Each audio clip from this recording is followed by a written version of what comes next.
6th standard term 3 chapter 3 perimeter and area exercise 3.1 13th sum என்ன கொடுத்திருக்காங்கன்னா the scalene triangle has 40 cm as its perimeter.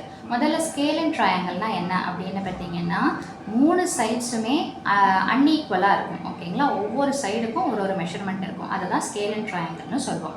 whose two sides are 13 and 15 cm. மூணு சைட்ஸ்ல ரெண்டு sides உடைய மெஷர்மென்ட்டை கொடுத்துட்டாங்க.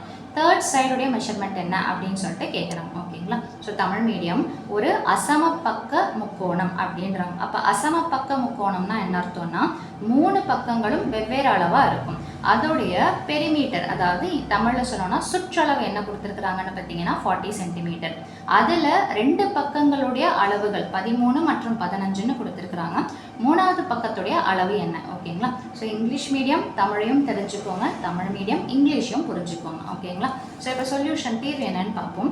Perimeter of the scalene triangle is equal to 40 centimetre. என்ன கொடுத்துருக்குறாங்களோ அதை அப்படியே எடுத்து எழுதிக்கிறோம். தமிழ் மீடியம் என்ன எடுத்து எழுதினீங்க?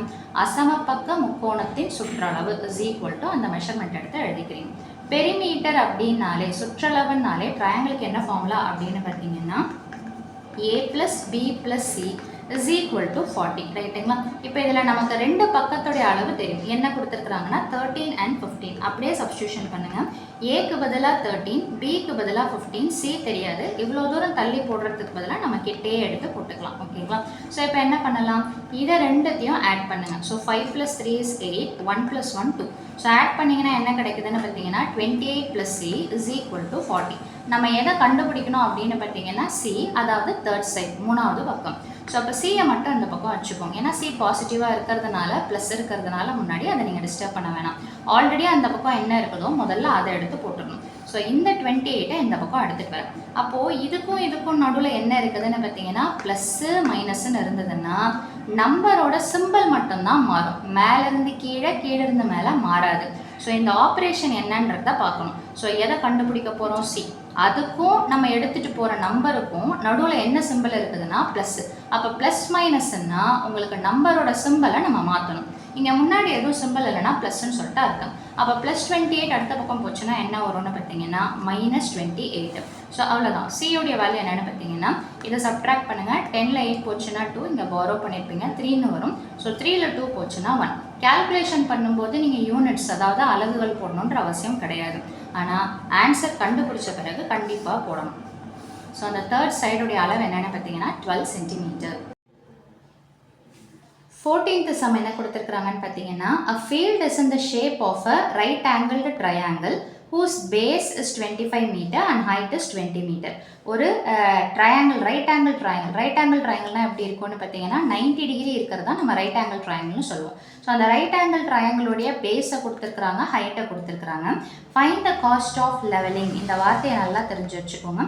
லெவலிங்னா என்னென்னு பார்த்தீங்கன்னா இந்த வார்த்தை வந்தாலே உங்களுக்கு ஏரியா தான், சமப்படுத்துறதுன்னு சொல்லுவோம். ஓகேங்களா? ஸோ இந்த லெவலிங் பார்த்தீங்கன்னா 1 மீட்டர் ஸ்கொயருக்கு எவ்வளோ ரூபான்னு பார்த்தீங்கன்னா 45 ருபீஸ்ன்னும் போது அப்போ அந்த டோட்டல் ஏரியாவுக்கு எவ்வளோ, இதுதான் கொஸ்டின். ஓகேங்களா? ஸோ தமிழ் மீடியம் என்ன அப்படின்னு பார்த்தீங்கன்னா ஒரு செங்கோணம் முக்கோணம் வடிவத்துள்ள ஒரு ஃபீல்டு இருக்குது. அதாவது ஒரு இந்த ஃபீல்டோடைய பேஸ் அடிப்பக்கமும் உயரமும் கொடுத்துருக்குறாங்க. ஓகேங்களா? ஒரு நிலத்தின் பரப்பளவு எப்படி இருக்குதுன்னு பார்த்தீங்கன்னா செங்கோண முக்கோண வடிவத்தில் இருக்குதுன்ட்டாங்க. ஸோ அதோடைய அடிப்பக்கமும் உயரமும் கொடுத்துருக்குறாங்க. கொடுத்துட்டு ஒரு சதுர மீட்டருக்கு எவ்வளோ ரூபான்னு பார்த்தீங்கன்னா 45 ருபீஸ். அப்படின்னா இது மொத்தத்துக்கும் லெவல் பண்ணுறது அப்படின்றத கேட்குறாங்க. ஓகேங்களா? சமப்படுத்துதல். உங்களுக்கு டவுட்டாக இருந்ததுன்னா இந்த மீட்டர் ஸ்கொயர் அப்படின்னு வந்தாலே அது என்னென்னு பார்த்தீங்கன்னா ஏரியா, பரப்பளவு உடையது. ஓகேங்களா? ஸோ இப்போ ஃபஸ்ட்டு என்ன கொடுத்துருக்குறாங்களோ அதை எடுத்து எழுதிடலாம். ஸோ பேஸ் என்ன, ஹைட் என்ன, தமிழ் மீடியமாக இருந்தாலும் இங்கிலீஷ் மீடியமாக இருந்தாலும் நீங்கள் BHன்ற கான்செப்டையும் யூஸ் பண்ணிக்கலாம். அடிப்பக்கத்தை பின்னு சொல்லுவோம், உயரத்தை ஹெச்ன்னு சொல்லுவோம். So B for base, H for height கொடுத்துருக்கிறத எடுத்து எழுதியாச்சு. இப்போ area of the right angle triangle என்ன ஃபார்முலா அப்படின்னு பார்த்தீங்கன்னா ½ into B into H. So அப்போ ½ into B உடைய வேல்யூ 25, H உடைய வேல்யூ 20. இப்போ என்ன பண்ணலாம் அப்படின்னு பார்த்தீங்கன்னா இதை கேன்சல் பண்ண போகிறோம். 25 போகாது. ஸோ 2யும் 20யும் கேன்சல் பண்ணுறோம். So 2 1s are 2, 2 10s are 20. எப்போவுமே டிவிஷனில் 1ன்னு வந்துருச்சுனாலே டிவிஷன் பார்ட்டுன்றது ஓவர். ஸோ அப்போ மீதி என்ன இருக்குதுன்னு பார்த்தீங்கன்னா 25 இன்டூ என்ன இருக்குதுன்னு பார்த்தீங்கன்னா 10. ஸோ இப்போ 25யும் 10யும் மல்டிப்ளை பண்ணால் என்ன கிடைக்குதுன்னு பார்த்தீங்கன்னா 250 மீட்டர் ஸ்கொயர். ஏன்னா இது என்னன்னு பார்த்தீங்கன்னா ஏரியா, பரப்பளவு, ரைட்டுங்களா? ஸோ இப்போது cost of levelling per metre square எவ்வளோ ரூபாய் கொடுத்துருக்குறாங்க? 45 ருபீஸ். தமிழ் மீடியம் பார்த்தீங்கன்னா உங்கள் புக்லேயே அந்த கொஷின் இருக்கும். ஸோ ஒரு சதுர மீட்டருக்கு சமப்படுத்துறதுக்கு ஆன செலவு எவ்வளோன்னு பார்த்தீங்கன்னா 45 ருபீஸ். அப்போ காஸ்ட் ஆஃப் லெவலிங் நம்மளுடைய மொத்த ஏரியா என்னன்னு பார்த்தீங்கன்னா 250 மீட்டர் ஸ்கொயர். அப்போ என்ன பண்ண போகிறோம்? 250யும் 45யும் மல்டிப்ளை பண்ண போகிறோம். So 250 into 45. ஸோ இப்போது இதை நீங்கள் ஒவ்வொன்றாவும் மல்டிப்ளை பண்ணலாம். இல்லை இந்த ஜீரோவை குவிட் பண்ணிவிட்டு வெறும்னே எதை மட்டும் நீங்கள் மல்டிப்ளை பண்ணலான்னு பார்த்தீங்கன்னா 25 and 45 மட்டும் மல்டிப்ளை பண்ணலாம்.